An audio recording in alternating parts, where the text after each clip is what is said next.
Sa mundong ito, lahat ng tao ay isinilang na may stars na nagsisilbing simbolo ng kanilang mahika. Pero may isang batang isinilang na walang stars, ang pangalan niya ay Fisha. Nang malaman ito ng kanyang mga magulang, itinakwil nila siya. Ang mga kaibigang dati niyang kasama ay tumalikod sa kanya, binato siya ng mga bato at pinalayas, dahilan para tumakbo siya upang iligtas ang sarili. Sa kanyang pagtakas, nakatagpo siya ng isang slime na tuluyang magbabago sa kanyang buhay, at pinangalanan niya itong Sora. Nagsimula ang kwento sa isang lalaki na nag-uukit ng kahoy nang marinig niya ang iyak ng isang sanggol. Agad siyang tumakbo papasok. Sinabi ng katulong na may malusog silang baby girl. Tinanong ng asawa kung ano ang ipapangalan nila sa bata. Sumagot ang lalaki na Fisha. Sa marinig ang pangalan, bahagyang tumawa ang sanggol. Lumipas ang mga taon at lumaki si Fisha. Habang gumagawa ng bagong bahay ang kanyang ama, dinalhan niya ito ng pagkain at sabay-sabay silang kumain kasama ang kanyang nakatatandang kapatid. Habang kumakain, nabulunan siya ng tinapay kaya agad gumawa ng tubig ang kanyang ama gamit ang mahika upang tulungan siya. Sinabi ng kanyang kuya na dahan-dahan sa pagkain, ngunit sagot ni Fisha na lumalaki na siya at kailangan niyang kumain ng marami. Pag-uwi nila, sinalubong sila ng kanyang ina na may ngiti habang inaayos ang hapagkainan. Tinukso siya ng kanyang kuya na matuto na ng basic magic, ngunit ipinagtanggol siya ng kanyang ina at sinabing matututo siya sa tamang panahon. Sabay-sabay silang kumain bilang masayang pamilya. Isang araw habang naglalaro si Fisha, sinabi niyang malapit na ang kanyang birthday. Sagot ng kanyang ama na may espesyal siyang matatanggap, ang kanyang skill. Tinanong siya ng kanyang ina kung excited na ba siya sa kanyang ikalimang kaarawan. Biglang may kumatok sa pinto at dumating si Lady Luba, isang manghuhula mula sa kanilang nayon, na nagsabing bibigyan niya ng basbas si Fisha para sa kanyang kaarawan. Pinapasok siya ng ina ni Fisha. Naalala ni Lady Luba ang pagbisita niya noong 2 taong gulang pa lamang si Fisha, at sinabi niya noon na alam niyang may alaala ito mula sa dati nitong buhay at binalaan siyang huwag itong sasabihin kahit kanino para hindi magkaproblema. Nangako si Fisha. Sa kasalukuyan, matapos ang dasal ng manghuhula. Nagpaalam ito at habang umaalis, lumingon ito na may bakas ng pag-aalala. Dumating na ang araw ng ikalimang kaarawan ni Fisha. Nasa loob sila ng simbahan kasama ang kanyang mga magulang. Sinabi ng pari na ngayong araw matatanggap na niya ang kanyang magical skill. Pinahawak niya si Fisha sa banal na tubig at pagkatapos ay bumigkas ng mga salitang mahiwaga. Isang bula ng tubig ang nabuo at dito niya natanggap ang divine message na si Fisha ay nagtataglay ng tamer skill, ang kakayahang mapaamo ang mga halimaw. Natuwa ang kanyang mga magulang ngunit nang hanapin ng pari ang bilang ng kanyang stars, nagulat siya dahil wala itong stars. Nadismaya siya at sinabi na wala itong stars. Sinabi ng ama ni Fisha na baka nagkamali sila ngunit sinabi ng pari na hindi kailanman nagkakamali ang divine message. Pag-uwi sa bahay, nagalit ng husto ang ama ni Fisha. Uminom siya ng alak habang sumisigaw na lahat sa kanilang pamilya ay may stars maliban kay Fisha. Sinubukan siyang pakalmeyan ng kanyang asawa ngunit hindi siya tumigil. Sa sobrang galit, sinira niya ang paboritong kahoy na laruan ni Fisha na siya mismo ang gumawa. Pagkatapos ay tinanong niya ang kanyang asawa kung talagang anak niya si Fisha. Napaiyak ang kanyang asawa. Nang lapitan ni Fisha ang kanyang ina para damayan ito, hinawakan siya ng mahigpit ng kanyang kuya at pilit siyang hinayla palayo. Tumawag siya sa kanyang nakatatandang kapatid na babae, pero tiningnan siya nito ng may pagkasuklam at hindi pinansin. Hinagis siya ng kanyang kuya palabas, sinasabihan siyang mawala. Hindi doon nagtatapos ang kanyang pagdurusa.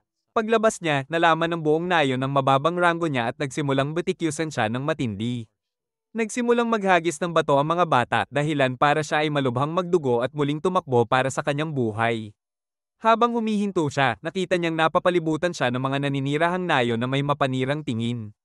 Tumakbo siya palabas ng nayon habang iniisip, ano ba ang nagawa ko? Tiningnan niya ang nayon at naisip, hindi na ako makakauwi, at doon siya umiiyak. Naglakad siya sa kagubatan ng ilang oras kahit bumubuhos ang malakas na ulan. Sa wakas, nakakita siya ng isang yungib at pumasok upang manatiling tuyo. Malamig sa loob at sinubukan niyang magsindi ng apoy gamit ang kanyang fire magic pero hindi niya nagawa. Pagkatapos ng ilang pagsubok, nanlabo ang kanyang paningin at siya ay nawala ng malay. Nang magising siya, nakita niyang may isang matandang babae na nakaupo malapit sa kanya. Ito ang manghuhula na si Lady Luba. Sinabi nito, ipinakita sa akin ng foresight ko na mangyayari ito sa iyo. Binigyan siya nito ng sopas at ininom ni Fisha. Pagkatapos, umupo siya at ibinigay sa kanya ang isang magic bag at isang libro na sinasabing palaging makakatulong sa kanya. Inalagaan siya ng matanda na parang ina, tinuruan siya tungkol sa mundo, pati na kung paano bumasa, sumulat, at mabuhay. Isang araw, nang lumabas ang matanda, hindi na siya bumalik. Nag-alala si Fisha at bumalik sa nayon upang alamin ang dahilan. Nabaliw ang kanyang puso nang marinig niyang namatay ang matanda. Sinabi ng kanyang ama sa pinuno ng nayon na dapat siyang patayin dahil isinumpa siya ng kawalan ng stars na naging sanhi ng kamatayan ng matanda. Wasak ang espiritu ni Fisha sa labis na pagtataksil. Naiisip niya ang sinasabi ng kanyang ina, mas mabuti pa kung hindi ka ipinanganak. Pagkatapos nito, pinatawag ng pinuno ng nayon ang lahat at inutusan silang habulin si Fisha, sinasabing siya ang sanhi ng kamatayan ng matanda. Tumakbo siya para iligtas ang sarili, iniisip na sinusubukan siyang patayin ng kanyang sariling mga tao. Patuloy siyang tumakbo hanggang sa makarating sa isang ligtas na lugar sa kagubatan. Doon, gumawa siya ng mga alarma gamit ang mga kaldero at kawali para malaman kung may papalapit. Pagkatapos, kinuha niya ang kanyang magic bag na matagal niyang itinatago at inilagay ang lahat ng gamit pangluto sa loob. Sinimulang ilagay ang iba pang mahahalagang bagay sa bag, kabilang ang ilang potion. Handa na siya simulan ng kanyang buhay na puno ng pakikibaka, iniisip, ako ang hindi gusto at itinapon. Kinabukasan, natuklasan niya ang dumping ground at sinimulang maghanap ng kapaki-pakinabang na bagay. Habang hinihila niya ang bag, lumabas ang lahat ng sandata ngunit sa kabutihang palad. Hindi siya nasaktan. Tiningnan niya ang loob at natuwa nang makita ang ilang damit, hilang potion, at mapa. Habang inilalagay niya ang mga bagay sa bag, narinig niya ang mga lalaking papalapit na nag-uutos sa mga slime na linisin ang basura. Tumakbo siya nang marinig na hinahanap siya, at habang nagtatago ay natakot siya nang malaman na may bounty sa kanyang buhay o kamatayan. Iniisip niya na intensyon ng pinuno ng nayon na patayin siya. Tumakbo siya at nagpalipas ng gabi sa ilalim ng isang puno. Kinabukasan, habang tinatawid niya ang mabatong tubig sa latian, humihip ang hangin at muntik siyang mahulog ngunit nakatayo pa rin siya ng matatag. Biglang nakakita siya ng mga slime sa kanyang paa at dumami pa ang mga slime na sumalakay sa kanya. Tumakbo siya upang iligtas ang sarili, ngunit patuloy silang sumusunod. Habang tumatakbo, nadulas ang kanyang paa at nagsimulang gumulong pababa sa burol hanggang sa mahulog. Napasabit siya sa isang sanga ng puno na naputol, dahilan para tuluyan siyang mahulog. Nasaktan siya ngunit ginamit niya ang isang healing potion upang pagalingin ang kanyang mga sugat. Nang siya'y tumayo, nakita niya sa harap niya ang isang magandang lawa. Nakakaakit ang malamig na tubig sa kanyang pagod na katawan. Tanggal ang kanyang mga damit, tumalon siya sa malamig na tubig at nakaramdam ng ginhawa. Pagkatapos maligo, umupo siya sa tabi ng lawa at nagpasya, mamumuhay siya ng buong lakas. Mabilis niyang pinutol ang kanyang buhok upang magmukhang lalaki dahil delikado ang maglakbay mag-isa bilang isang babae. Mula sa kanyang bag, kumuha siya ng mga maskulin na damit at isinusuot. Sa kanyang bagong anyo, pinili niyang palitan ang pangalan niya at tatawaging Ivy, mula sa isang halaman na lumalago kahit na ito'y madaganan. Kinabukasan, habang naglalakbay, narinig niya ang ingay mula sa isang berdeng parang. Lumapit siya at natuklasan ng isang cute na slime na nagtatago sa mga halaman. Binuksan niya ang kanyang libro upang malaman ang tungkol dito. Sinasabi sa libro na ito ay isang nameless slime, ang pinakamahina sa uri nito. Sinabi niya, ikaw ang pinakamahina sa uri mo, katulad ko. Habang iniisip niya kung ano ang pangalan nito, humangin ng malakas at nahulog ang maliit na slime mula sa damo patungo sa lupa. Nakita ni Ivy kung gaano ito kaina at hindi makabangon mag-isa. Tiningnan niya ang libro at nalaman na napakahina ng slime. Kaya kahit isang hawak lang ay maaaring mawala ito. Nag-alala siya at maingat na inilagay ang slime at nagpatuloy sa pagbabasa. Sinasabi ng libro na ang slime ay may lifespan na mas mababa sa isang araw at kakaunti lamang ang nalalaman tungkol sa kanila. Biglang humangin ng malakas at ang slime ay muntik nang mahulog sa ilog sa ibaba, ngunit mabilis na niligtas ni Ivy. Iniisip niya kung paano mapoprotektahan ang maliit at cute na slime, at sinabi, kahit isang araw lang ang buhay mo, manatili tayo ng magkasama hanggang sa panahon na iyon. Nang gabing iyon, nagpasya siyang manatili upang tiyaking buhay ang slime. Kinukwento niya rito ang kanyang buong istorya, kasama ang alaala niya mula sa nakaraang buhay, at nag-usap sila buong gabi. Kinabukasan, nang magising siya, napagtanto niyang nakatulog siya. Hinanap niya ang slime at naiinis nang isipin niyang nawala na ito. Puno ng luha at lungkot, ngunit nagpasya siyang magpatuloy at hinanap ang mapa. Nang buksan niya ito, lumabas ang slime mula sa mapa. Natuwa at nakahinga siya ng maluwag dahil ipinakita ng slime na buhay pa ito na nagpapakita na mali ang libro. Tiningnan niya muli ang libro, sabik matutunan kung paano ito mapaamo. Lumapit siya at hinawakan ng ulo ng slime. Ito ay nagliwanag, nagpapakita na tama ang ginagawa niya. Sinasabi ng libro na kailangan ng slime ng pangalan. Dahil kulay asul ito, pinangalanan niya itong Sora, tulad ng langit. Lumitaw ang isang asul na kristal sa ulo nito bilang patunay na napamo niya ito. Tumalon si Sora patungo sa kanya at mahinhin niyang hinawakan, sinasabing, ikaw ang unang kaibigan ko, at masayang itinataas ito. Kinabukasan, naglatag siya ng bitag at nahuli ang isang mountain rat. Maingat niya itong inihanda. Binalot sa dahon ng saging at inilagay sa kanyang bag. Sinabi niya kay Sora, magkakaroon tayo ng handaan ngayong gabi. Tiningnan niya ang mapa para sa daan papunta sa Royal Capital, ngunit wala ito doon, kaya nagpasya siyang unang pumunta sa kalapit na nayon sa pag-asang makahanap ng mas malinaw na mapa. Biglang humangin at tinangay si Sora, ngunit nahuli ni Ivy ito sa oras. Biglang narinig niya ang kakaibang ingay, mabilis niyang inilagay si Sora sa bag at nagsimulang tumakbo. Umakyat siya sa sanga ng puno at nakita ang isang hukbo ng mga nakamamatay na langgam na papalapit. Pagkalipas ng panganib, nakaramdam si Ivy ng ginhawa at inilabas si Sora.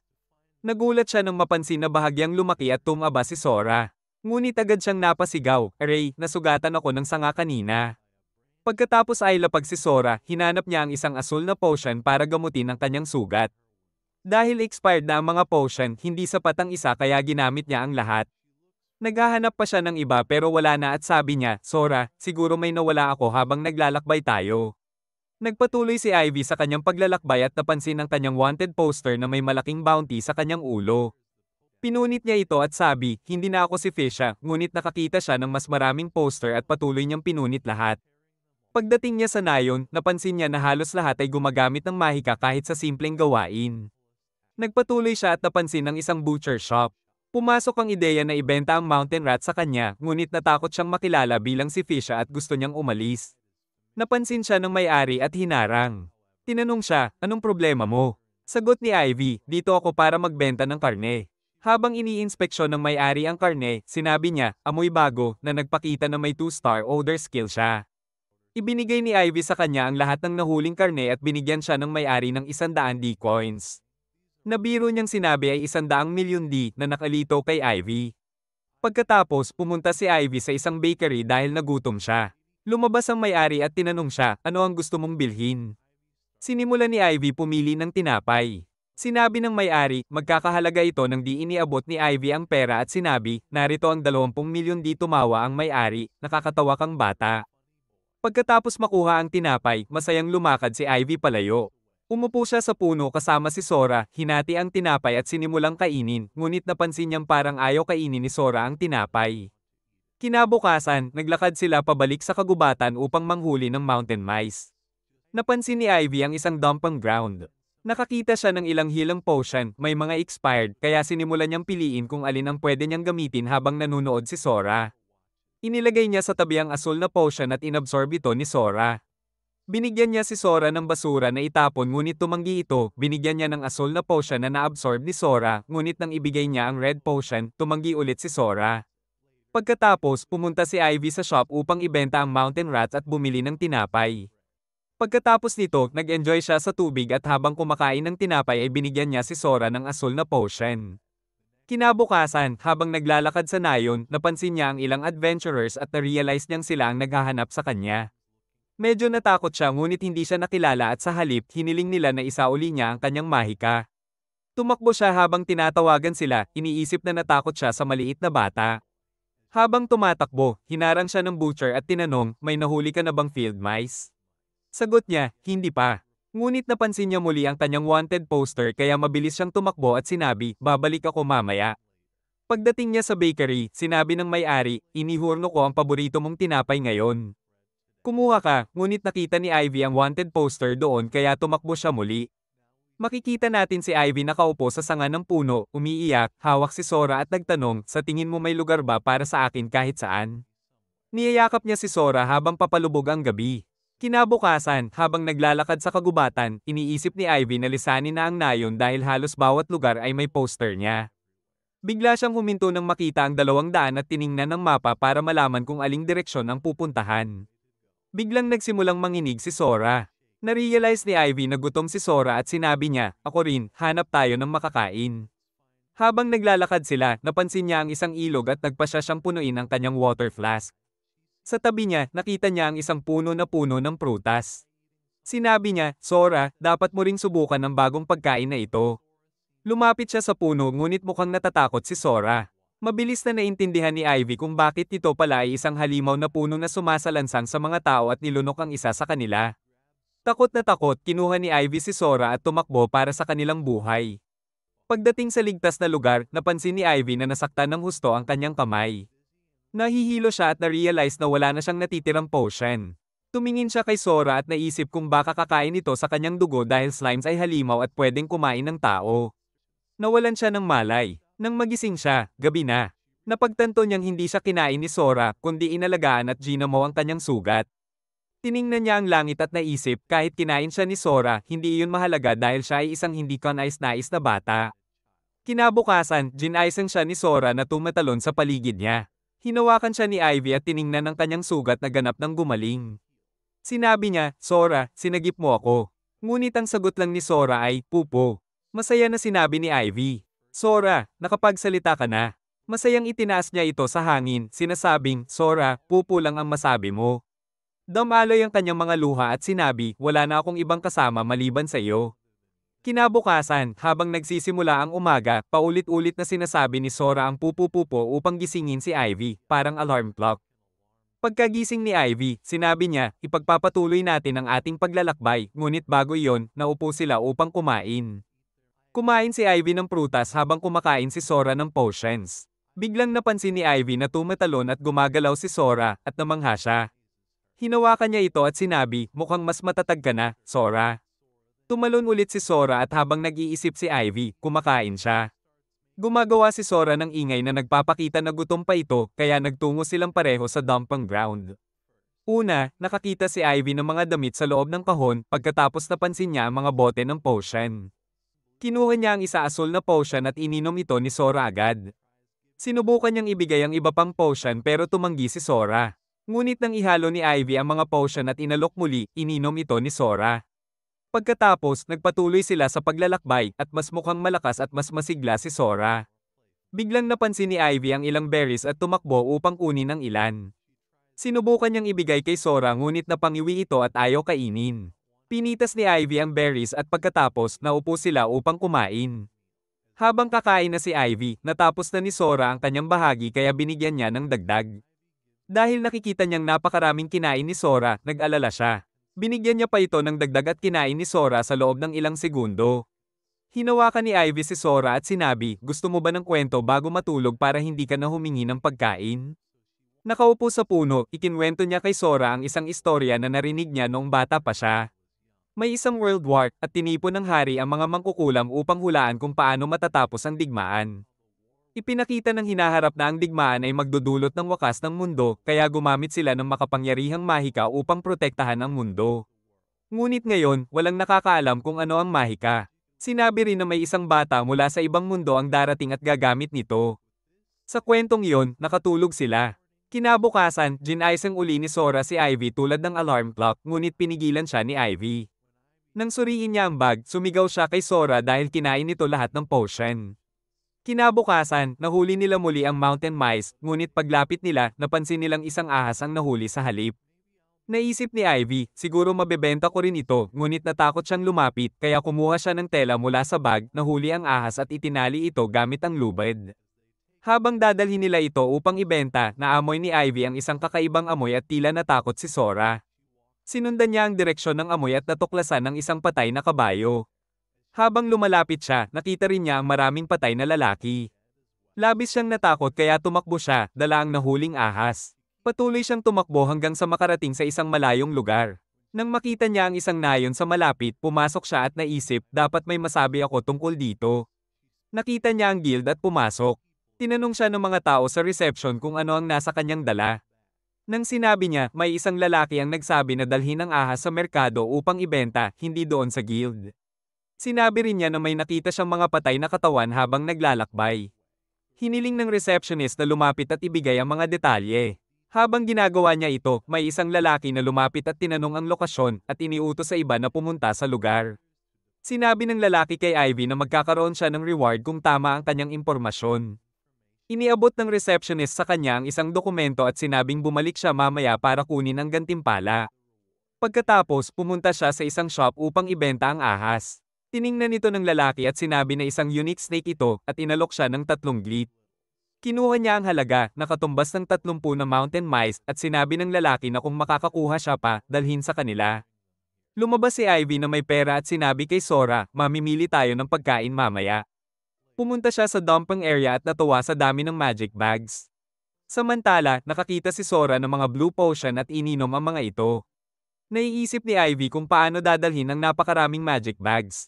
Isinama niya ang isang bag sa loob ng isang blue bag, ngunit nang subukan niya sa isang brown bag, hindi ito kasya. Sinimulan niyang alamin kung aling mga bag ang kayang maglaman ng iba pang bag. Inayos niya ito at natuklasan na ang ilang bag ay kayang magdala ng 2 o 3 magic bag habang ang iba ay wala. Natutunan niya ang buong konsepto ng pagdadala ng mga bag at natuwa. Pagkatapos maayos at maisuot ang mga ito, naglakad siya patungo sa bayan kasama si Sora. Nagkubli siya ngunit napansin siya ng knight mula sa guild kanina. Lumapit ito at sinabi, tama ang impormasyon na ibinigay mo. Pinatay ng mga halimaw ang adventurers, kaya ang mas mataas na rank na adventurers ay nagpunta upang hulihin sila. Sinabi nito kay Ivy na kunin ang kanyang reward at sumagot siya, opo. Pagdating sa guild, hiniling ng receptionist ang dokumento na ibinigay niya. Nagsimulang ilabas ni Ivy ang mga bag na namangha ang receptionist at iniabot niya ang dokumento. Binigyan siya ng receptionist ng silver tablet bilang gantimpala. Nagsimula si Ivy magkwenta at natuklasan na katumbas ito ng 5 glit o halaga ng 50 mountain mice. Binigyan din siya ng receptionist ng 2 gold coins at natuwa si Ivy sa dami ng hawak niya.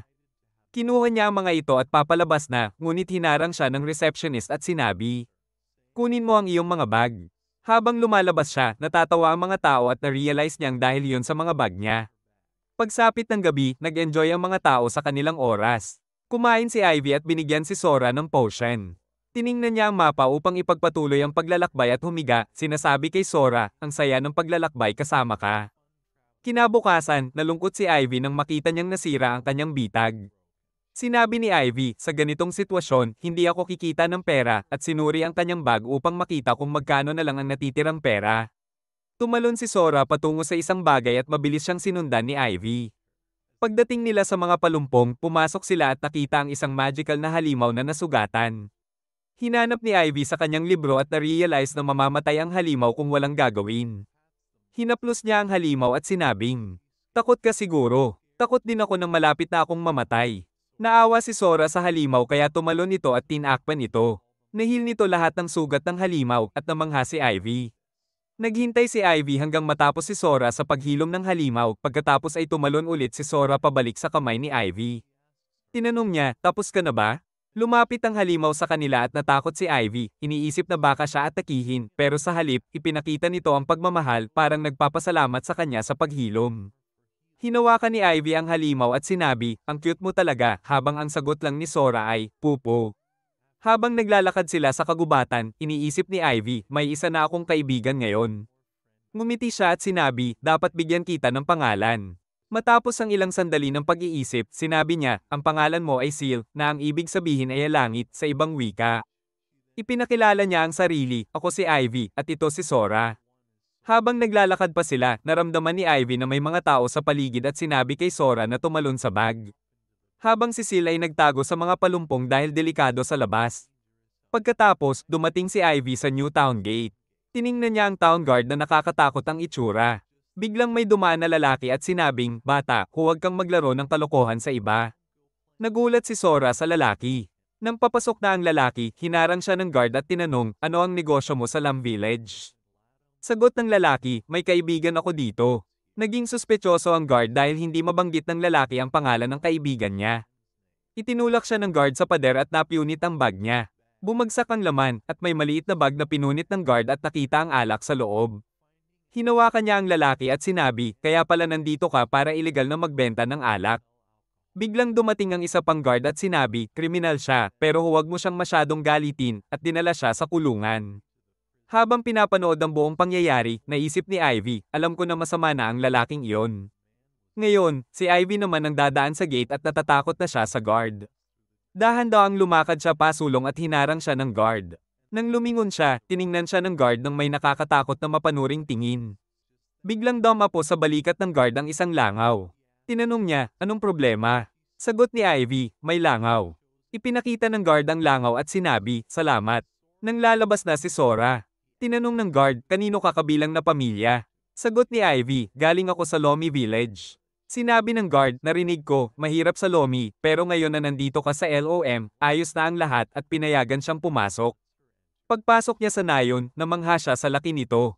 Tumakbo siya papunta sa butcher shop at tinanong kung bibili ang may-ari ng mountain mice na dala niya. Sumagot ang babae, sige, pero mag-ingat sa mga halimaw sa kagubatan. Humingi si Ivy ng karne at pagkatapos ay naglakad. Iniisip kung saan siya mananatili. Napansin niya ang isang malaking bukas na lugar kung saan nagtatagpo ang mga adventurer. Ngunit dahil sa nakakatakot na guard, nag-atubili siya, ngunit nagpatuloy pa rin. Tinanong siya ng guard kung ano ang ginagawa niya at pagkatapos ay sinabi kung saan siya pwedeng manatili, ibinigay ang isang wooden pass para makapasok.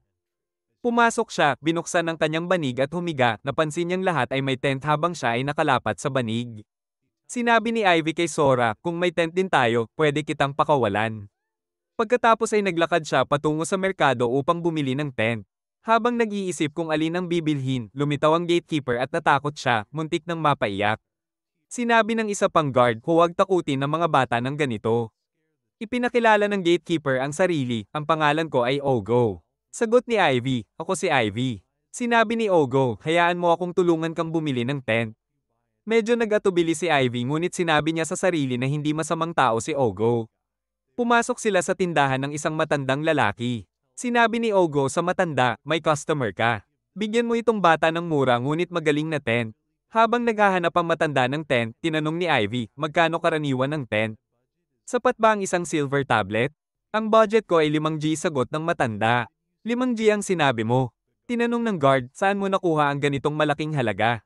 Ipinaliwanag ni Ivy na nakuha niya ang reward para sa pagbibigay ng impormasyon tungkol sa atake ng halimaw sa mga biktima. Iniabot ng matanda ang tent at sinabi, ito ang pinakamahusay sa 5 glidel. Masayang kinuha ni Ivy at binayaran ito. Sinabi ng matanda, dapat may mark ka dito ngayon. Isinulat niya ang pangalan ni Sora sa tent at binigyan siya ng libreng magic bag. Sa labas, nagpasalamat siya sa mga guard. At sinabi nila, magkita tayo ulit, Ivy. Pagkatapos, pumunta siya upang itayo ang kanyang tent house. Nang matapos ito, sobrang tuwa niya. Pumasok siya at isinara ang kurtina at inilabas si Sora. Natuwa si Sora nang makita ang tent at nagsimulang tumalon. Sinabi ni Ivy, ito ang ating bahay. Tumalon si Sora sa kanyang kondongan at sinabi ni Ivy, magdiwang tayo, Sora. Punta tayo sa dumping zone para kumuha ng potion. Habang lumalabas ng tent, may ilang adventurer na dumating. Tinawag siyang magnanakaw at isa sa kanila ang nagsabi, ito ang tent ko. Sinisi siya ng lalaki na nagnakaw ng tent, ngunit sinabi ni Ivy, hindi ko ginawa. Hinawakan siya ng lalaki at isang babae ang nagsimulang humamak sa kanya. Binuksan nila ang bag ni Ivy at namangha sa nilalaman, isang nilalang na hindi pa nila nakikita. Sinubukan ni Ivy tumakbo ngunit hinarang siya ng isang bodybuilder, itinaas siya sa taas at muntik nang umiyak. Biglang dumating ang guard at sinabi sa kanila, iwan ninyo ang bata o kayo ay paparusahan. Hindi nakinig ang lalaki, kaya pinalaya siya ng guard mula sa hawak nito at sinabi, ang tent ay sa batang ito. Sagot ng lalaki, hindi pwede, hindi kayang bumili ng ganitong magandang tent ng bata. Sinabi ng guard, tinulungan siya ni Ogo bumili ng tent. Totoo ba na ninakaw ang tent o nagsisinungaling ka? Nag-atubili ang lalaki at sinabi, baka nagkamali kami. Nang subukang tumakas ng mga ito, tinawag ng guard ang ibang guards at nahuli at dinala sa kulungan ang bawat isa. Tinanong ng guard si Ivy kung ayos lang siya at nagpasalamat siya. Binigyan siya ng healing potion ng guard at natuwa siya dahil bago ito. Sinabi ng guard, ito ang tanda ng paghingi ng paumanhin sa nangyari, at nagpasalamat siya bago umalis ang guard. Sa gabi, sinabi ni Ivy kay Sora na inumin ng potion hanggat kaya niya ngunit bago kumain si Ivy ng kanyang pagkain, napansin niyang ayaw kainin ni Sora ang brand new potion dahil gusto niyang kainin ito.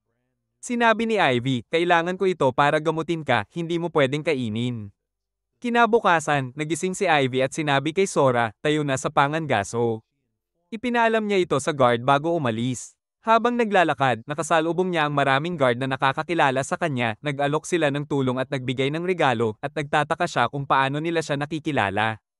Sa paglalakbay nila sa kagubatan, napansin niyang nasira muli ang kanyang bitag. Sinabi ni Ivy kay Sora, sa ganitong sitwasyon, hindi tayo makahuhuli ng anuman. Biglang lumitaw si Sil mula sa likuran at nagdala siya ng ilang kuneho para kay Ivy. Tinanong niya, ibinibigay mo ba ito sa akin? Sagot ni Sil, oo, at niyakap niya ito. Sinabi ni Ivy, mas mabuti pang simulan ko na ang pag-ihaw nila, sariwa pa. Habang naglalaro si Sil kay Sora, tinapos ni Ivy ang trabaho. Nang matapos siya, natutulog na sina Sora at Sil.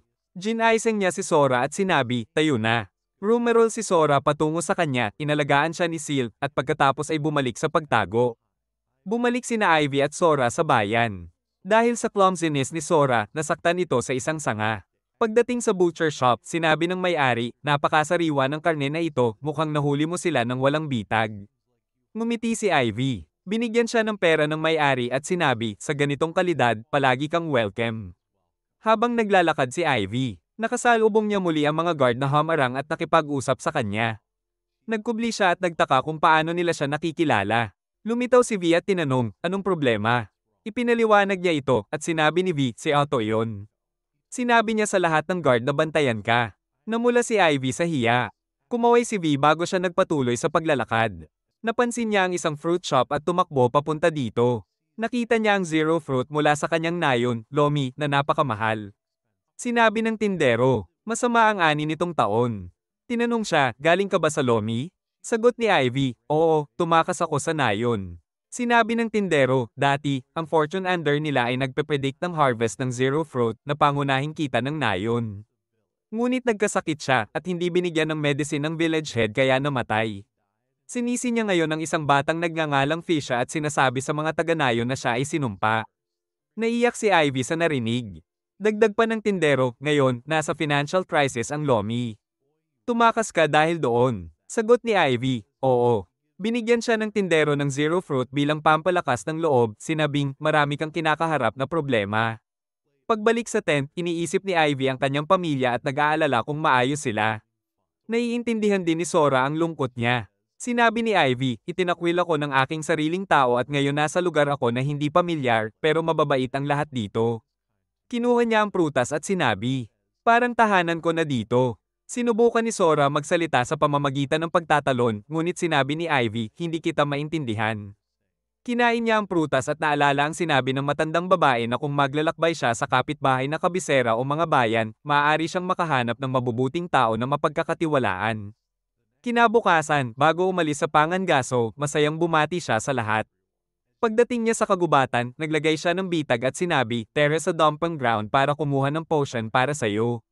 Sa daan, naramdaman niya ang mga tao kaya pinasok niya si Sora sa kanyang bag. Biglang lumitaw ang mga masamang tao at sinabi, "Ngayon, maghihiganti kami, pero ibigay muna sa amin ang rare slime mo." Sagot ni Ivy, "Hindi ko pwede, kaibigan ko si Sora." Sinabi ng lalaki, ibigay mo o pambubugbugan kita. Natakot siya at tumakbo. Sinundan siya ng lalaki ngunit naputol niya ang bitag at nahuli ito. Sinabi ng babae, walang silbi ka, hahanap ako sa kanya. Naputol ng lalaki ang sarili mula sa bitag at nagalit. Hindi ko iiwan ang batang iyon. Habang tumatakbo si Ivy, lumitaw ang babae at sinabi, hindi ka makakatakas habang hinawakan siya ng lalaki, ibigay ang slime. Ngunit parehong natakot sila nang makita ang isang halimaw. Bitawan nila si Ivy at lumayo. Lumapit si Sil sa kanila at umungol sa babae na agad nawala sa malay. Ngayon, nagsimulang tumakbo ang lalaki para iligtas ang sarili, ngunit tumakbo si Sil at tumalon upang pigilan siya. Nagbigay siya ng galit na ungol. Sa susunod na sandali, itinapon niya ang lalaki na walang malay sa babae. Tiningnan ni Ivy sila at tinanong si Sora, ayos ka lang ba? Sagot ni Sora, yupupo. Tiningnan niya ang mga nakahiga at walang malay at muling tinanong si Sora, ayos ka lang ba? Sagot uli ni Sora, yupupo. Biglang may narinig silang papalapit kaya sinabi ni Ivy kay Sil na magtago. Dumating sina Ogo at VRA at tinanong siya kung ayos lang siya. Sagot ni Ivy, oo, at ikinwento niya sa kanila ang lahat tungkol sa mga taong iyon. Pagkatapos, nakaupo si Ivy kasama si Octa. Sinabi nito na ang mga adventurer na sinubukang saktan siya ay nasa kulungan na. Nagpasalamat siya. Sinabi ni Octa na ang mga lalaki ay totoong mga tulisan, kaya makakatanggap siya ng 5,000 glit bilang gantimpala sa pagtulong na mahuli sila. Namangha siya at kinuwente kung ilang field mice ang katumbas ng 5,000 glit. Habang iniabot sa kanya ang gantimpala, binanggit ni Octa na delikado ang magdala ng malaking halaga at iminungkahi na gumawa siya ng account sa trade guild. Nakita natin si Ivy sa guild kasama si Octa. Ipinakita sa kanya ng receptionist ang mga hakbang para magbukas ng account. Inilagay ni Ivy ang kanyang daliri sa karayom at lumabas ang isang patak ng dugo na likha ang kanyang account. Sinuri ni AA ang detalye at tinanong, malapit ka ng maging 9 na taong gulang. Sagot niya, oo. Pagkatapos, pumasok siya sa isang silid at inilagay ang mga coins sa tray. Dumating ang isang lalaki, iniabot niya ang coins at binati siya sa pagbubukas ng account at binigyan siya ng plate. Lumabas siya at tiningnan ang plate. Sinabi niya, "Tara na." Biglang lumitaw si Vever at sigaw kay Octa dahil umalis ito nang hindi nagsabi. Habang naglalakad, sinabi ni Octa, "Ivy, iimbitahan kita." Nagtaka si Ivy kung bakit sila mabait sa kanya. Tinanong siya ni V, "May problema ba?" Sagot niya, "Wala, gutom lang ako." Hinawakan siya ni Octa at naglakad patungo sa shop. Tinawag niya ang isang babae at tinanong, "Yan ba ang iyong secret child?" Sagot ni Octa, "Oo, cute hindi ba?" Naupo sila at nag-order ng pagkain habang tinitingnan ni Ivy ang masasarap na pagkain ng iba.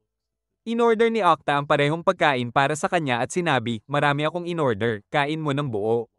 Sinabi ni Ivy, "Hindi ko kakainin ng ganito karami." Sinabi ni VRA, dapat isinasaalang-alang ang katawan niya bago mag-order, ngunit iginiit ni Octa na marami na siyang in-order at sinabi kay Ivy na simulan na ang pagkain. Habang kumakain si Ivy, sinabi niya, "Masarap." Sinabi ng babae, "Ito ang aking 4-star cooking skills." Tinanong ni V, "Anong skills mo?" Sagot ni Ivy, "Tamer." Nang tanungin tungkol sa star rating niya, nag-atubili siya at nalungkot, naalala ang kanyang kakulangan. Hinaplos siya ni Octa at sinabi, "Minsan, ang taong maraming stars ay minsan walang silbi." Dagdag ni VRA, "Oo, at may mga tao na isang star lang pero kahanga-hanga ang ginagawa, kaya huwag mawalan ng pag-asa." Pinagpalagay nilang isa lang ang star niya. Pagkatapos, kumaway sila kay Ivy. Iniisip niya, wala akong stars. Kinabukasan, sinabi niya sa kanila, ipagpapatuloy ko ang paglalakbay patungo sa Royal Cast. Sinabi ni Octa, sabihin mo lang ang pangalan ko doon, makakatulong ito. Kumaway siya sa kanila, at sinabi ni Octa, bumalik ka balang araw, hihintayin ka namin. Pag-alis niya, sinabi ni V kay Octa, inimbestigahan ko si Ivy at nalaman nilang babae siya na nagtatago ng pagkakakilanlan. Nagtaka si Octa kung bakit at sinabi ni V, siguro sasabihin niya sa iyo balang araw. Sa susunod na eksena, tumatakbo si Sora sa kagubatan habang sinasabi ni Ivy na dahan-dahan lang. Huminto sila at uminom si Ivy ng tubig. Tiningnan niya si Sora at sinabi, ang dami mong enerhiya. Narealize niya na nagbago si Sora matapos kainin ng sugat ni Seal, nag-evolve ito. Biglang napansin ni Sora ang isang direksyon at tumakbo patungo doon, sinundan siya ni Ivy. Tumingin si Ivy pababa at namangha sa laki ng lugar na na-clear. Hinala niya na si Nanoy ang gumawa nito at natakot siyang baka bumalik ito upang guluhin siya. Biglang may narinig siyang ingay mula sa palumpong. May lumabas at natakot siya ng todo, pero ngumiti si Sora at sinabi, "Pupo." Tiningnan niya ito at nakita na si Seal. Tumalon siya upang yakapin ito at natuwa rin si Sora na makita siya. Kinagabihan, malapit sa apoy, kumain si Ivy ng karne at sumigaw, ang sarap. Nagpasalamat siya kay Seal, dahil sa'yo, marami tayong nahuling kuneho. Tiningnan niya si Sora at sinabi, kain ka rin ng marami, at kinain ni Sora lahat ng potions. Kinabukasan, nang suriin niya ang mga bitag na inilagay niya, lahat ay walang laman, walang nahuling daga. Naiinis siya at sinabi, ang malas naman. Sinabi niya, may natirang karne. Gagamitin ko ito para sa almusal. Biglang may nakita siyang kakaibang nilalang na papalapit. Kinuha niya si Sora at nagsimulang tumakbo. Habang tumatakbo, sinabi niya, ano itong presensya? Sobrang sama ng pakiramdam at sinusundan ako.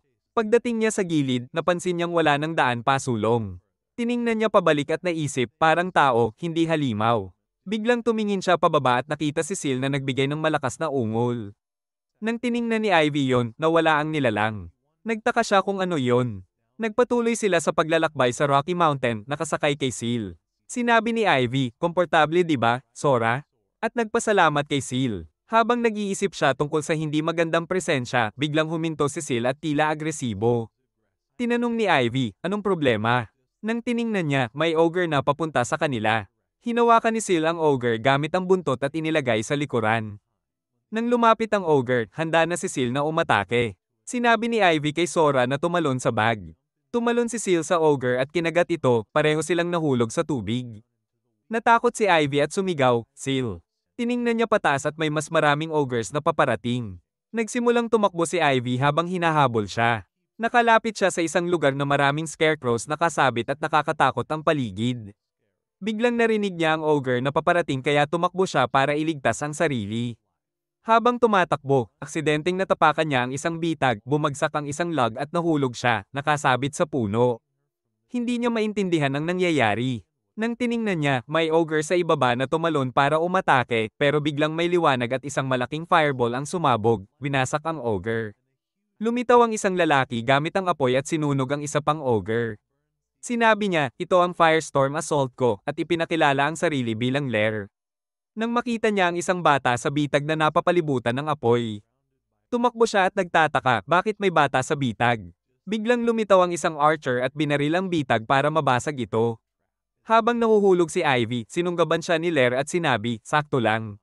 Nang makita niya ang isa pang ogre na papunta, dinala niya si Ivy sa ligtas na lugar at nasagip sila ng mga malalaking slimes. Nang tiningnan ni Ivy, ang nagligtas sa kanila ay isang magandang babae na si Lost. Nagpasalamat siya, salamat sa tulong, Mila. Tinawag niya pabalik ang kanyang mga slimes at sinabi. Ang iba ay nakikipaglaban pa sa ogres. Habang tumatakbo sila, nasugpo nila ang ogre gamit ang mga espada. Tinanong nila si Lair kung ayos lang sila, sagot niya, oo, ayos kami. Biglang lumitaw ang isang ogre mula sa likuran, ngunit tinusok ito ng mga pana ng archer at bumagsak na ito, talo na. Ang pangalan niya ay Shield at sinabi, well, lahat ng ogres ay natalo na. Tiningnan ni Ivy ang lahat ng may kuryosidad. Pagkatapos, sinabi nila kay Ivy na sila ay bahagi ng suppression squad na ipinadala para linisin ng mga halimaw. Sinabi niya, kaya pala ang bitag na ito ay para sa ogre. Tinanong siya ng isa, bata, hindi ka ba nasaktan? Sagot niya, hindi, ayos lang ako. Pagkatapos, ipinakilala ng leader na si Selk ang sarili niya at ipinakilala rin ng iba ang kanilang sarili kay Ivy. Narinig ito, ibinahagi rin ni Ivy ang kanyang pangalan at nagpasalamat sa kanila sa pagsagip sa kanya. Nagpatuloy sila sa paglalakbay at tinanong siya ni Shield. Anong ginagawa mo rito? Sagot niya, patungo ako sa Ottawa. Sinabi ni Sok, pwede kang sumama sa amin. Sagot niya, talaga? Paglapit nila sa kanilang kampo, ipinakita ng leader kung saan sila nakatira. Sinabi ni Ivy, ang ganda nito, at nakita si Seal. Natuwa siya na ligtas si Seal ngunit natakot na baka kung makita siya ng iba, huhulihin ito. Sinimulan niyang mag-signal kay Seal na pumunta at magtago. Tiningnan siya ni Seal sandali at pagkatapos ay umalis.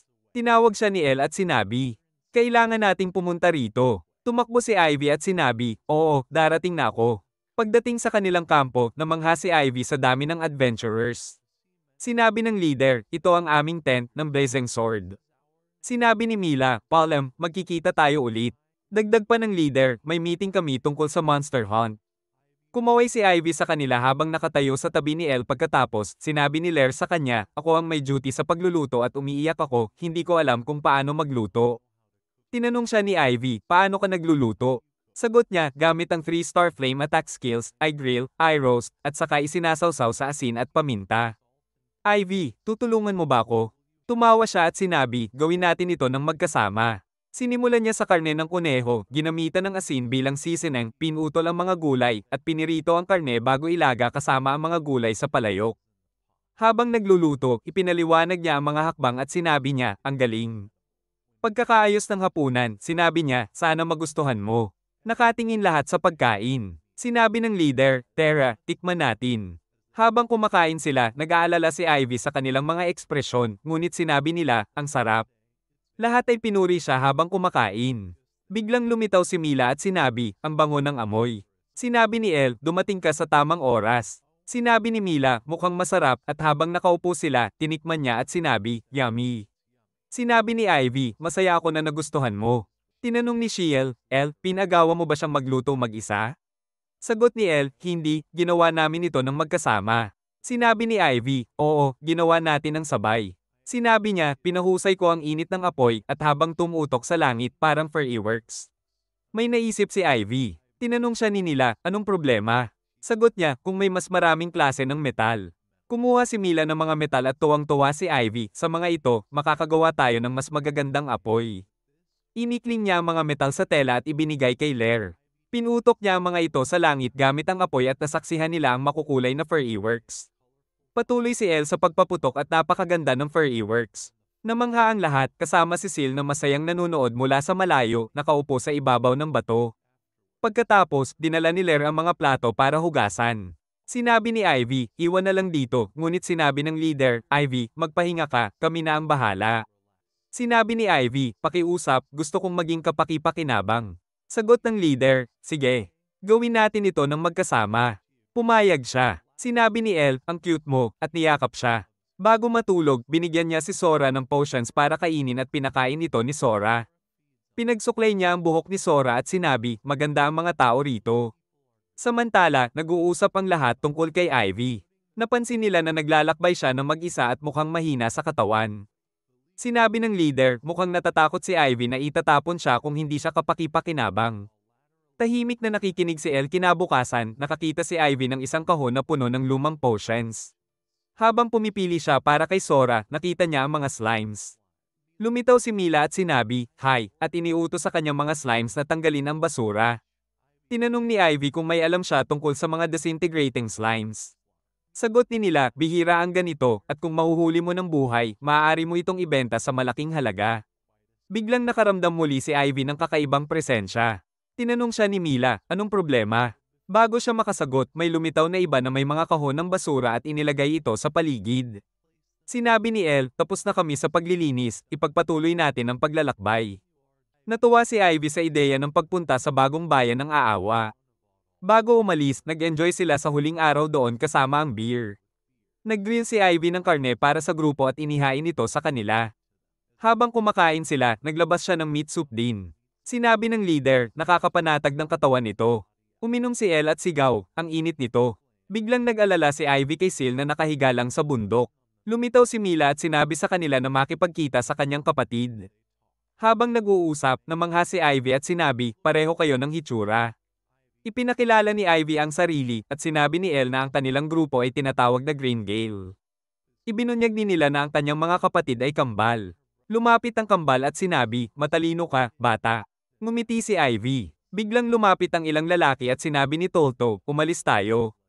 Kumaway si Ivy sa kanila habang nagsabi si Mila, Palem. Sinabi ni El, ito ang Lightning Group, hindi maganda ang relasyon sa mga kambal. Sinabi ni Borel, kayo ang mag-aalaga sa batang ito. Sinabi ng leader, oo. Kinagabihan, sa loob ng kanyang tent, kinuha ni Ivy ang potion at ibinigay kay Sora. Habang pinapanood siyang kumain, nakaramdam siya ng kakaibang presensya. Sinabi niya kay Sora na tumalon sa bag at hinawakan siya ng mahigpit, isinara ang mga mata. Biglang nawala ang presensya ngunit may tumawag sa kanya, si El humingi ito ng tulong sa paghahanda ng almusal at umalis. Naisip ni Ivy na si El ang sanhi ng presensya. Nagsignal si Sora, pero hindi niya naiintindihan.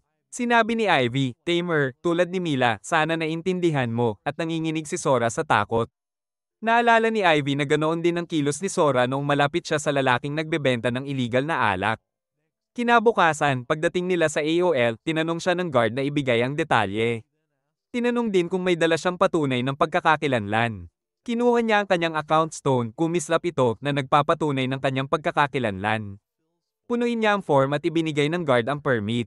Sa loob ng bayan, namangha si Ivy sa laki ng lugar. Sinabi ni El, maghanap muna tayo ng matutuluyan. Nakikita ni Ivy ang mga adventurers sa ground, nagtatayo ng tent ang iba. Pagsapit ng gabi, sinabi ng leader, mapanganib ang bayang ito. Sagot ni Bala, oo, may mga batang ninanakaw. Naiinis ang leader na hindi pa rin nila natatagpuan ang mga abductors. Sinabi ni Borel, bata rin si Ivy, kailangan nating protektahan siya. Sinabi ni Ivy, halos ako'y inatake, may sumusunod sa akin.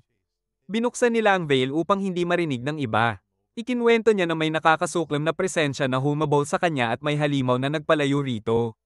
Nang maramdaman ng parehong presensya sa labas ng tent, nagsimula silang mag-usap kung sino ang posibleng may gawa nito. Tinanong ni Shiel si Ivy, ano sa tingin mo? Sagot niya, hinala ko si Mila.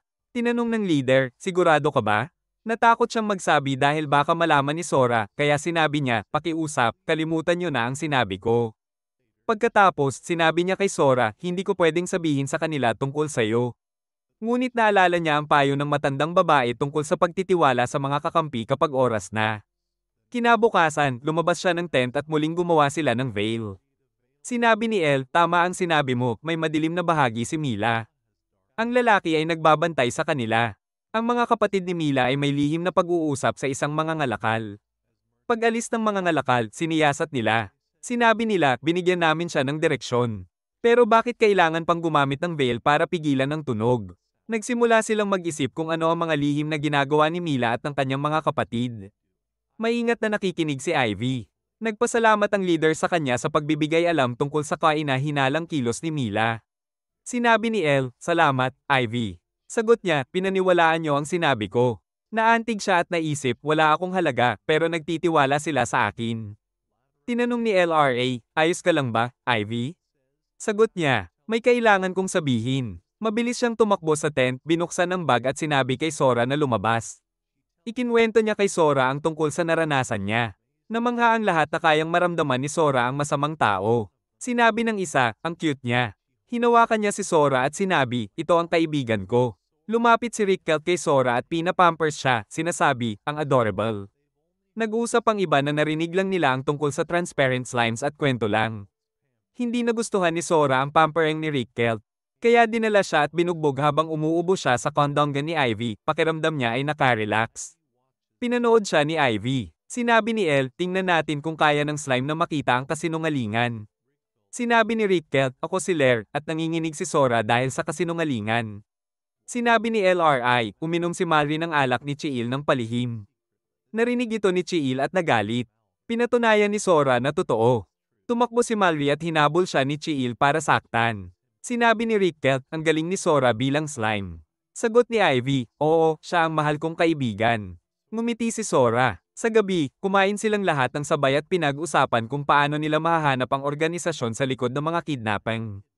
Sinabi ni Elle, masakit isipin na kasali si Mila. Nalungkot si Ivy. Sinabi niya, hinala ko may iba pang mangangalakal tulad ng Green Gale na kasali sa organisasyon. Sinabi nila na ang Green Gale ay pinalad ng isang noble matapos ang isang gawain. Hindi tulad ng iba na walang ganitong gantimpala kahit na pareho ang ginawa. Napag-isipan ni Ivy na bahagi ng organisasyon sa kidnapping ang testing sa mga kakampi at sa nakaraan ng Green Gale. Sabi nila, napansin ng isang 7 taong gulang ang hindi nila nakita. Sagot ni Ivy, hindi na ako 7, ngayon ay 9 na ako. Narinig ito ng leader at sinabi, maligayang kaarawan.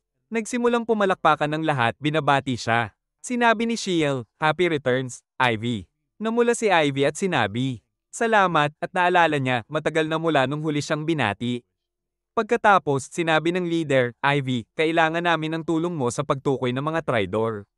Kinabukasan, pagdating nila sa labas ng Adventurer Guild, pumasok sila. Isang lalaki ang nakaupo at sinabi, ako si Rookfield. Sinabi ni Borel, siya ang Guild Master. Binati ni Ivy siya at tiningnan si Sora na nagbigay ng clean pass sa Guild Master. Ipinakilala ng Guild Captain si Berba. Muling nadama ni Sora na walang banta. Sinabi ni Ivy, nice to meet you. Sinabi ng Vice Captain, ako si Agro, at nagbigay ng clean pass si Sora. Kinuha nila Ala ang magical orb at nagpanggap na sinusuri sila. Sinabi niya, lahat ay malinis. Sinabi ni Ivy, isang magical item ito para malaman kung mabuti o masama. Sinabi ng Guildmaster, kailangan ko ang tulong mo sa pagtukoy ng tridor sa organisasyon. Sinabi ni Bala, dito kami para dyan lang. Commendat siya, at tumango si Ivy, gawin natin ito. Kinabukasan, lahat sila ay nasa labas ng isang lugar para suriin ng mga guard.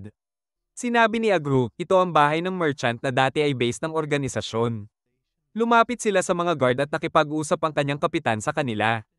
Nagbigay si Sora ng green pass sa pulang-haired na guard at sumagot siya, Captain. Pero nang may isa pang guard na si Malula, nakita ni Ivy na nanginginig si Sora, may banta siya kaya agad niyang inalerto si Borel. Pagkatapos doon, pumasok silang lahat. Sinabi ni Chap, hindi ko inakala na si Malula ay tridor. Sagot ni Agrop, at pinagkatiwalaan ko siya. Sinabi ni Borel, Ivy, umaasa kami sa iyo. Lumipas ang buong araw at dumating ang gabi sa pagsusuri ng mga guard. Umupo si Ivy ng pagod. Sinabi ni El, magaling na trabaho, Ivy, habang nagpapakita ng pag-aalala ang kapitan at iba pa, 38 sa 157 guard ay tridor. Biglang lumitaw ang 2 noble at sinabi, dadaan lang kami at naisip na tingnan ito. Ipinakilala ni Noble Faloria ang sarili. Nang lumapit ang pangalawang noble na si Foren, nagbigay si Sora ng green signal at sinabi, ipagbigay alam sa amin kung may makita kayo. Nagalit ang kapitan na kahit isang noble ay tridor, lumapit siya sa pader at pinunch ito, nananatili ang mga tridor sa ating paligid, kasalanan ko ito. Sinabi ni Borel, huwag mo sisihin ang sarili mo, hindi mo alam. Sinabi ng leader, ito ang base ng organisasyon, bakit walang nakitang ebidensya noong raid? Sagot ni Ivy, maaaring nagbigay ng maling impormasyon ng tridor ng mga guard. Sagot ni El, tama ka. Suriin natin ang lugar ngayon. Tinanong ni Agrop, hindi ka ba 6? Sagot ni Ivy na may pagkairita, 9 na ako. Ito ay dahil sa kanyang kahangahangang deduction skill. Pagkatapos, lumapit sila sa silid kung saan naroon si Malula. Binigyan siya ng kapitan ng isa pang duty. Habang umaalis siya, sinimulan nilang hanapin ang silid. Sinuri nila ang lahat ng dokumento at papel. Biglang napansin ni Ivy ang isang clue, isang libro na madalas hawakan. Lumapit siya at nang hawakan ito, kumislap ito at bumagsak na nagbukas ng isang nakatagong silid. Doon, nakita nila ang napakalaking halaga ng pera na nagpapakita kung gaano kalaki ang organisasyon. Natagpuan din nila ang talaan ng negosyo ng organisasyon. Sinabi ng kapitan, iwanan na natin ito para hindi maalerto ang mga trader. Sa susunod na eksena, pinag-uusapan nila ang mga traidor. Sinabi ni Shield, sa tulong ni Ivy. Nakita natin ang ating mga kaaway. Sinabi ni El, ngayon, mahuhuli natin lahat ng nasa organisasyon. Sagot ni Ivy, oo. Pagkatapos, nagbuhos siya ng tubig at napuno muli ang bathtub. Sinabi ni LRA, ito ay magic item na nagtatawag ng tubig. Sagot ni Ivy, mas madali na ang paggawa ng labada. Habang kumukuha siya ng damit, tinanong ni LRA, talaga bang lalaki ka? Halos umiyak si Ivy, pero sinabi niya, huwag kang umiyak. Sagot niya, pasensya sa panlilin lang. Sinabi ng lalaki, naiintindihan ko. Delikado para sa mga babae ang maglakbay mag-isa. Itatago ko ang sikreto mo. Biglang lumitaw si Mila at sinabi, matagal na. Lumapit siya at inimbitahan si Ivy na tuklasin ang bayan. Sinabi niya, punta tayo sa sweet shop na sikat dito. Nag-atubili si Ivy, kaya nag-interrupt si El, gusto ko rin sumama. Sinabi ni Mila, iniimbitahan ko lang si Ivy. Sinabi ni Rocco, sasama rin ako, pero pupunta kami sa flow. Sagot ni Mila, sige, tayo lahat 5 tao. Lumitaw ang kanyang mga kapatid at sinabi, oo, 5 tayo. Namangha si Ivy at walang masabi, habang may concern na ekspresyon si El nagtagpo ang kanilang mga mata sandali, pagkatapos ay lumapit si Mila at sinundan siya ni Lat. Tumigil sila, nakaharap sa isa't isa. Nag-iisip si Ivy kung ano ang mangyayari sunod, pero habang inihahanda nila ang kanilang mga kamay, biglang sinabi nila, bato, papel, gunting. Ipinakita ni El ang bato habang si Mila ang gunting. Panalo si El, masaya siya at sinabi, ngayon, pupunta tayo sa flu, hindi sa Ma'am Arrow. Nakita na natin ang flu shop. Binigyan ng waiter si Ivy ng mga sweets. Agad na namangha ang lahat sa bilis ng pagkain ng parehong twins at sa paghingi nila ng dagdag. Sinabi ni El, dapat dahan-dahan nyo itong kainin para ma-enjoy. Kumagat siya at sinabi, ngayon, ito ang kaligayahan. Tinanong ni Nila, nag-e-enjoy ka ba? Ngumiti si Ivy at tumingin kay Sora na nanginginig sa takot, sabi niya, delikado ang mga taong ito. Biglang sinabi ni El, kung gag-antay kayo kay Ivy, walang awa ang ipapakita ko. Tahimik na pinapanood ito ni Ivy. Sabi ng isa, biro lang ba ito? Hindi natin kayang labanan ng 3 star na tao. Sabi ng isa pa, 2 lang ang defense skill ko. Pinatigil ni Mila sila, huwag kayong maging bastos, pero sinimulan siyang pagtawanan ng kapatid niya, kaya mo lang mang-tame ng slimes para maglinis ng basura. Naramdaman ni Mila ang insecurity at naiinis. Sinabi ni Ivy, hindi, sa tingin ko kahanga-hanga si Mila. Napakahalaga ng pag-aalaga ng basura para mapanatili ang kalinisan ng paligid. Nagpasalamat si Nila. Sinabi ng kapatid ni Mila, mas maganda ang skills na kumita ng pera kaysa maintain. Mukhang na-stress si Nila at nawala sa sariling mundo habang iniisip ni Ivy kung ano ang problema. Pagkatapos, naglakad sila palayo at sinabi ni Ivy kay El na sinasabi ni Sora na hindi mabuti ang mga iyon. Sagot ni El, pero paano ang mga sweets na kinain natin? Sabi ni Ivy, masarap naman. Sinabi niya, pinili ko ang shop dahil kilala nila ako at ligtas ang lugar. Sabi ni Ivy, kaya gusto mong pumunta sa flow. Sabi niya, oo, gusto kong iwasan ang lugar na kanilang iminungkahi. Tumingin si Ivy kay Sora at sabi, nakakalungkot, masama ang mga iyon. Sabi ni El, noong bata ako, malayang tumatakbo ang mga bata dito sa bayan. Kapag mabuti ang ginawa namin, pinupuri kami ng mga matatanda. Kapag nakagawa kami ng kalokohan, may kaunting parusa lang. Nakita natin ang isang batang lalaki na naglalakad at sinusubukang hulihin ng paru-paro, pero lumabas ang kanyang ina at pinigilan siya. Sabi ni El, ngayon, delikado na ang bayan dahil sa mga kidnapping. Kailangang bantayan ng matatanda ang kanilang mga anak. Sa gabi, sinabi ni Lat sa lahat na kilala namin ang Green Gale. Tinanong nila, dumating ba ang Green Gale para dukutin si Ivy? Sabi ni Ivy, dumating sila para imbitahan ako sa snacks. Sabi ni Chiil, hindi, gusto nilang ibenta si Ivy. Tinanong ng leader, bakit nila risikuhin dukutin si Ivy? Sabi ng isa, oo, maaaring may magduda. Naklik sa isip ni Ivy, decoy. Sabi niya, kung decoy lang ang Green Gale, hindi magiging problema sa organisasyon kung mabunyag silang mga trader. Sabi ng bald guy, pero magiging wanted criminals ang mga trader sa buong bansa. Naklik ulit sa isip ni Ivy, paano kung makita ng organisasyon si Mea at iba pa bilang sakripisyong biktima? Sabi ni Elle, ano ang gagawin natin? Sabi ni Ivy, may plano ako, at sinabi niya ang lahat sa kanila. Sabi ng leader, sige, ngayon ang pagkakataon natin hulihin ang mga traidor. Kinabukasan, nagtipon ng lahat ng adventurer sa labas ng guild. Sinabi ni Guildmaster Rodgleaf, tinawag ko kayong lahat dito para humingi ng pabor. Ito si Ivy. Tulad ng alam ninyo, dumarami ang kaso ng kidnapping sa bayan. Gusto kong protektahan ninyo si Ivy, pero kailangan niyang makilala ang inyong mga mukha, kaya magpakilala kayo isa-isa. Samantala, kumaway si Mila kay Ivy at kumaway rin si Ivy pabalik. Lumapit ang unang lalaki kay Ivy. Napansin ni Ivy si Sora na nanginginig na. Bumati siya, hi. At sumagot si Ivy, nice to meet you. Nagulat si Ivy nang makita siyang lalo pang nanginginig at sinabi kay Borda. Tinanong naman ni Borda, ano na naman? Sa kabilang side, biglang lumitaw si Captain Bursby na malalim ang iniisip. Tinanong siya ng Vice Captain, anong nasa isip mo? Sagot ni Bursby, nai-imagine mo lang yan. Dagdag pa niya, pero ang batang to, si Ivy, espesyal siya. Dahil sa kanya, mahahanap natin ang mga traitor. Biglang narinig niya ang tumatawag sa pangalan niya, si Chi Ale at ang kanilang team. Shi, mag-organize ka ng special unit. May natuklasang monster lair sa isang kuweba sa kagubatan. Sagot ng captain, sige, at sinabihan si Agrop na pumili ng mga miyembro para sa special unit. Ngayon nasa shop kung saan nagtitipon-tipon ng lahat. Tinanong ni Ivy, ano to, Danzo? Sagot ni Elle, delikado. Dagdag naman ni N, ito ang pinaka-sweet na confection dito, kailangan mong subukan. In-order niya ang Danzo para sa lahat. Sabi ng shopkeeper, sige, dadalhin ko. Habang naghihintay, chinek ni Ivy si Sora na nanginginig. Hinawakan niya si Elle na sinalihan ni Sora ng signal, waiter, malito. Nagsimula silang mag-chit-chat. Sabi ni Elle, kailangan ko ng tulong niyo sa isang secret mission. Nakikinig ang may-ari habang naghahanda ng sweets. Sabi ni Elle, malaking guard unit ang ipapadala para labanan ng mga ogre. Iiwan ang bayan na vulnerable sa attacks. Sabi ng twins, okay, tutulungan ka namin sa town safety. Habang naghahalo ang owner ng sleep potion sa dalawang bowl, ngumiti siya, tapos inihain ng sweets sa lahat. Tumingin si Ivy sa sweets at nagsignal, huwag kainin muna. Habang nag-uusap, umalis ang owner at dali-dali siyang nagpabalita sa organization na umatake sa bayan. Tinanong ni Elle, bakit niyo tinutulungan ang organization? Sabi ni Mila, anong sinasabi mo? Slide ni Elle ang poisonous sweet, kainin mo ito. Sabi ni Mila, tigil na tayo. Sabi ni Elle, alam ko kayong mga traitor. At sa susunod na sandali, handa na silang lumaban. Kinuha ni Malma ang kanyang daggers, si TLTA naman ay espada, handa sa laban. Alam ni Elle ang kanilang katotohanan at sinipa ang mesa. Lumapit si Malma para umatake, pero dinodge ni Elle nagsimula silang magpalitan ng atake. Sinipa ni Lair si Malma at pinatama sa pader. Tumulong si Tol at lunges si Lair, pero pinigil ni Elle, sumuko ka na. Natakot si Ivy habang itinapon ni Elle si Malma.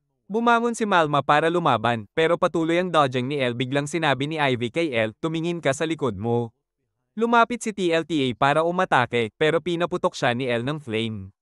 Gumamit si Malma ng tubig para ma-nullify ang atake. Parehong naghanda ulit silang umatake. Kinuha ni Elle ang espada habang lumalapit sila. Ginamit ni Mila ang kanyang slimes para pigilan silang lahat.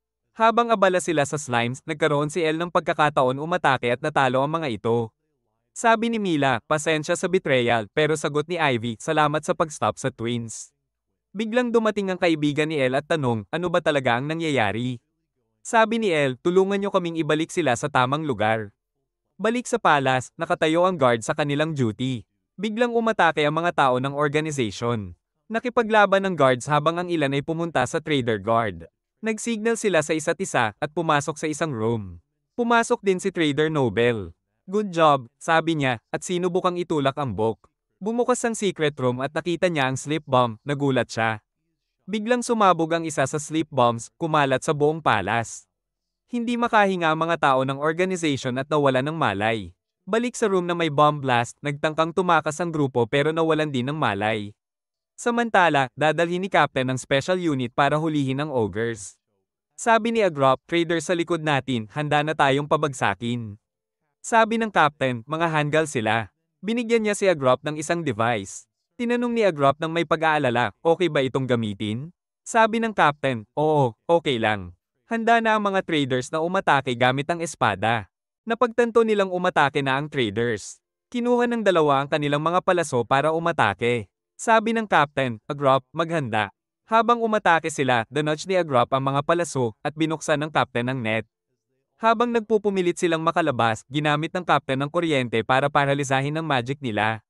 Tumalon si Agrop mula sa likod ng captain para mahuli ang natitirang kalahati.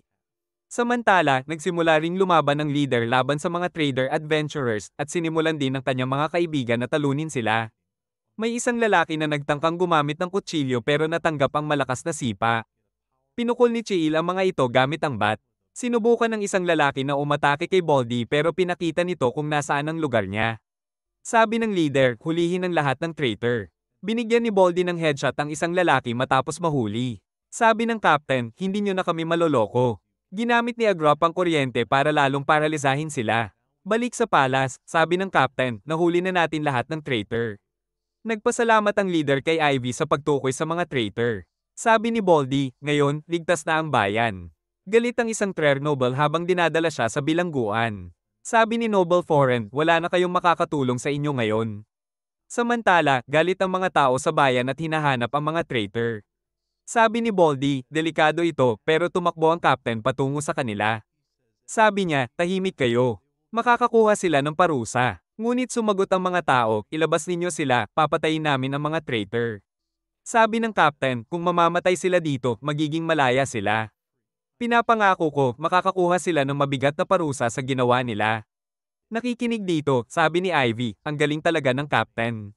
Sabi ni Lost, sa tingin ko, ikaw ang mas kahanga-hanga. Sabi ni Ivy, gusto kong maging tulad ng captain. Sa susunod na eksena, nasa palace sina Captain at Agrop habang nakikipag-usap kay Ivy. Binigyan siya ng listahan ng mga trader na konektado sa organization. Tiningnan niya at sabi, grabe, ang haba ng listahan. Biglang napansin niya ang isang dokumento. Sabi ng captain, 150 LLE ang reward mo sa pagdakip sa mga traitor. Pwede mo bang pirmahan dito bilang pagtanggap? Sinimulang kalkulahin ni Ivy ang halagang napakalaki tapos kinuha niya ang pan at pinirmahan ang papeles. Kinabukasan, chinek ni Ivy ang mga traps niya. Nainip siya dahil wala pang nahuli kahit isang daga. Biglang lumitaw si Seal at natuwa si Ivy. Niyakap niya ito at pumasok si Seal sa mga palumpong. Sa susunod na sandali, ang mga daga at rat abits ay napunta sa traps ni Ivy. Sabi niya, Seal, ginawa mo ito para sa akin at ngumiti. Sa meat shop, sabi ng shopkeeper, laging nagdadala ka ng sariwang karne. Sabi ni Ivy, magdadala pa ako. Sagot niya, pinapatakbo mo ang negosyo ko, bata, at binayaran siya. Sabi ni Ivy, salamat. Sa susunod na eksena, makikita ang maraming putahe at masayang kumakain ng mga tao sa restaurant. Nakaupo si Ivy kasama ang lahat sa malaking dinner table. Sabi ng guildmaster, ipagdiwang natin ang pagbagsak ng organization.